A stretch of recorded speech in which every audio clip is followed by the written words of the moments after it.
Vincent van Gogh had an uncanny knack for getting to the root of the matter.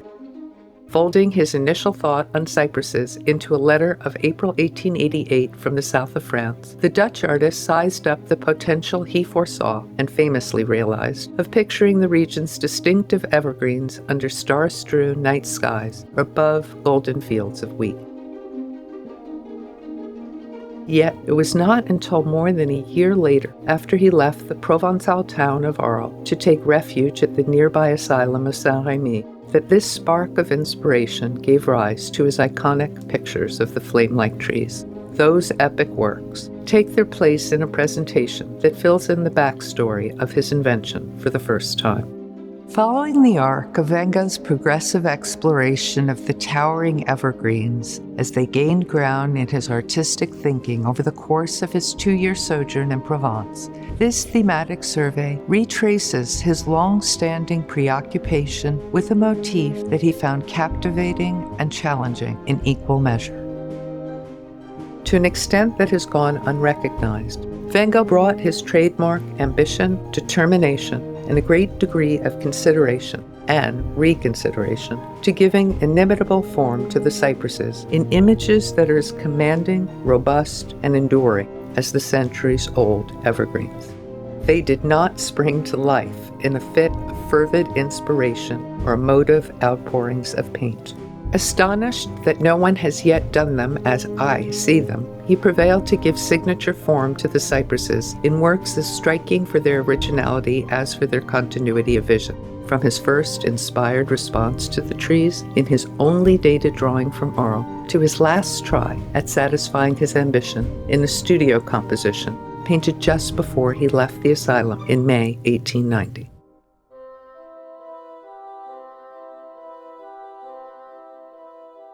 After 2 years in Paris, Van Gogh made his way to the town of Arles, primed to invest his art with the rich color and rich sun of the glorious South.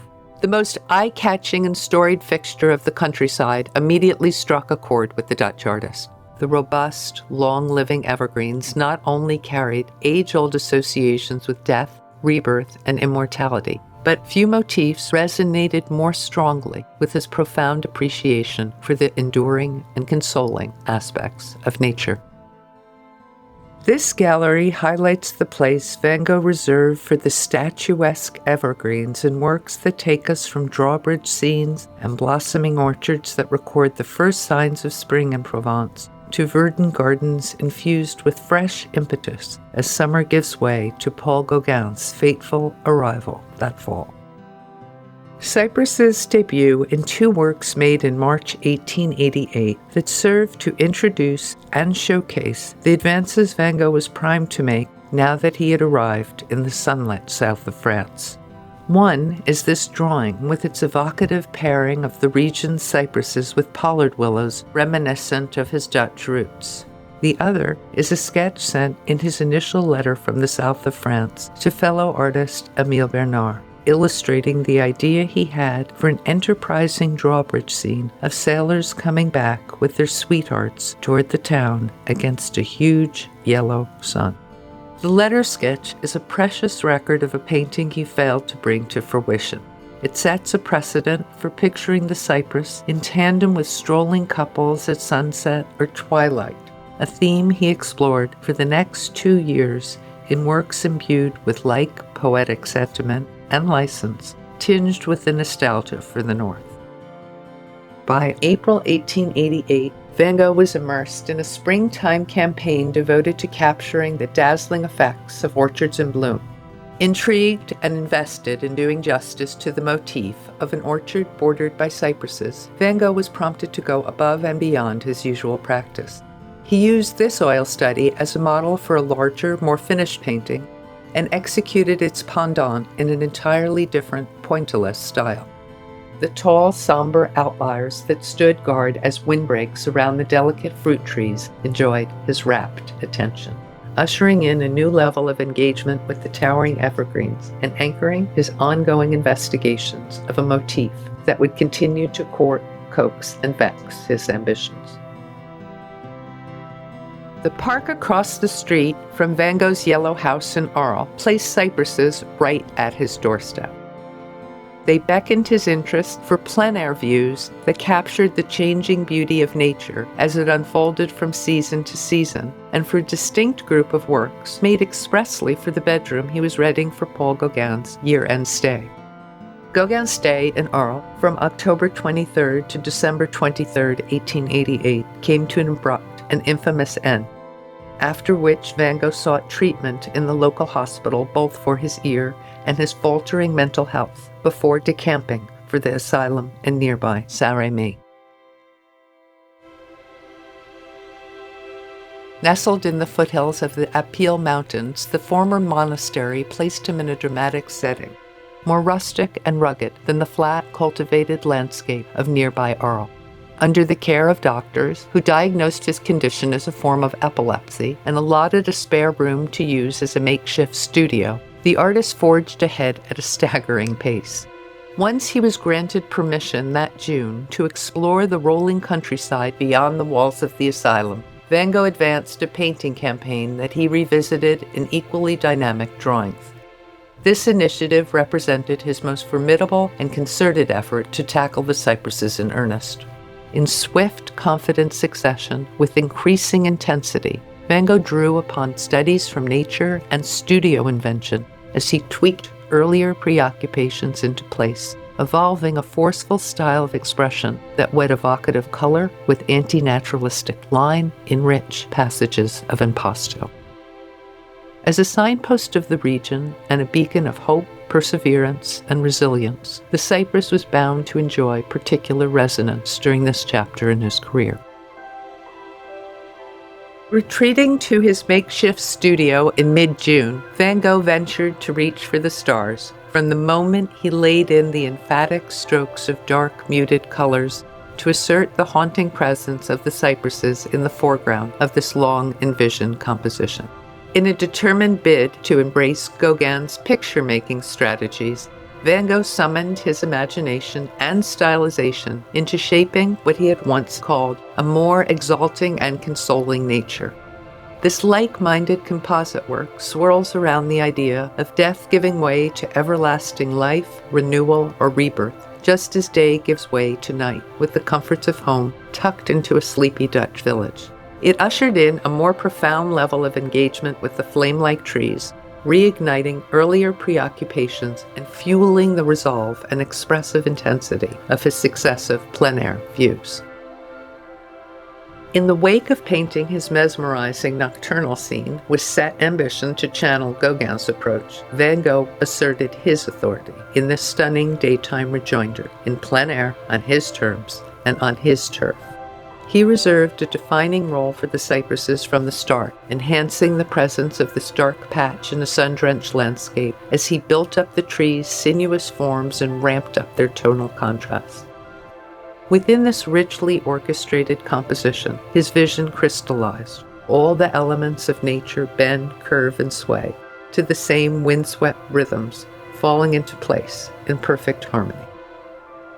The Starry Night is displayed alongside Wheatfield with Cypresses for the first time since 1901, when they were part of a large retrospective of the artist's works held in Paris.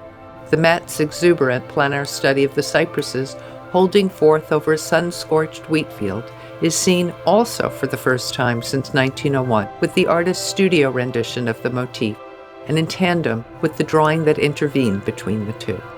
The comparison highlights Van Gogh's efforts to distill and refine his on-the-spot impression into a more vivid, stylized, and decorative conception. In this definitive version, made in the quiet of his studio, the paint is more thinly and evenly applied, and the colors are brighter. The now greener cypresses hold forth above a yellower, fully ripened field of wheat. Van Gogh gave palpable form to the hulking majesty and strapping vitality of the cypresses viewed against the Apil Mountains at twilight. Working quickly and with gusto, he confronted them head-on, intent on teasing out the difficult shade of bottle green with a broad range of hues in thick, sweeping passages of impasto, while tweaking the shape of the crescent moon at least 3 times until it fell into place. The work leaves no doubt as to his intense study of the motif in plein air, from the scores of pebbles and vegetal matter embedded in the paint surface to the multicolored dabs of pigment added later to represent the small cones studding the cypresses. Van Gogh's enthusiasm for the cypresses was at its peak when he wrote this letter to his brother Theo. He confides his determination to tackle the trees, as I see them, on par with his signature sunflowers, and announces 2 studies of cypresses, illustrating the one he felt would be best with a thumbnail sketch and promising to send drawings of both displayed on this wall. Van Gogh followed up a week later with other pen and ink renditions, such as the 2 wheat fields at far right. They struck Theo as seemingly done in a fury and a little too distant from nature. After his spirited send-off of the cypress drawings to Theo on July 2nd, Van Gogh did not savor the sense of accomplishment for long. In mid-July, the artist suffered a debilitating bout of illness, which left him unable to resume work until early September and hesitant to step foot outside until the end of that month. He never recouped the confidence tucked into the large sheets of paper from that summer, and he kept his preoccupation with the cypresses to himself. Van Gogh returned to painting out of doors in the fall, armed with fresh impetus and resolve. He envisioned that his work would form a kind of ensemble, impressions of Provence, anchored by emblematic motifs. Setting his sights on giving renewed focus to the cypresses with an eye to disentangling their true character and investing them with greater linear verve, he vowed to soldier on at the asylum, writing, "It's difficult to leave a land before having something to prove that one has felt and loved it." When it came to the cypresses, Van Gogh's pledge to do them as I feel them proved easier said than done. Despite the ambition he confided to works made that October and voiced in a litany of later letters, his great desire to tackle the motif anew was variously diffused, derailed, and by his own admission, daunted by the powerful emotions that take hold of me in the face of nature. The cypresses failed to gain traction in plein air while continuing to preoccupy and even haunt his thoughts. There's no more compelling proof of Van Gogh's abiding, if unspoken, preoccupation with the cypresses as summer gave way to fall than this view of his studio interior. 2 images of the motif hold pride of place on the wall to the right of his arched window overlooking the hospital's grounds. The upper one, trees in the asylum garden, on view at right, marked his most enterprising study of the trees in plein air, notwithstanding the ambition hosted by the larger image below, in which a dynamic, flame-like cypress occupies the same corner of the composition as the starry night and finds a counterpart in the flamboyant poplars he set forth that same week, displayed on the adjacent wall. Van Gogh brought his work in Provence to a close, and full circle, with this pivotal summary picture. It marks what he called his last try at bringing his long-standing artistic vision to bear on a cypress with a star, this time to his satisfaction in a triumphal endnote. The very tall, very straight, and very dark cypresses, as he described them, paired with a crescent moon, preside over a nocturnal scene that draws upon such familiar elements as the haloed stars and thatched-roofed cottages of the starry night, evokes a bristling wheat field with yellow canes in the middle ground, and confides the aspirations of an artist who still entertained the hope of working side by side with Gauguin and continuing the journey they had ventured together in lockstep like the wayfarers on the winding road. Van Gogh proudly shared this inventive studio composition with Gauguin, writing a month later from Auvers. It would be the last stop on his itinerary. As an obituary reported, the Dutch artist's coffin disappeared under branches of cypress trees and bouquets of large sunflowers on July 30th, 1890.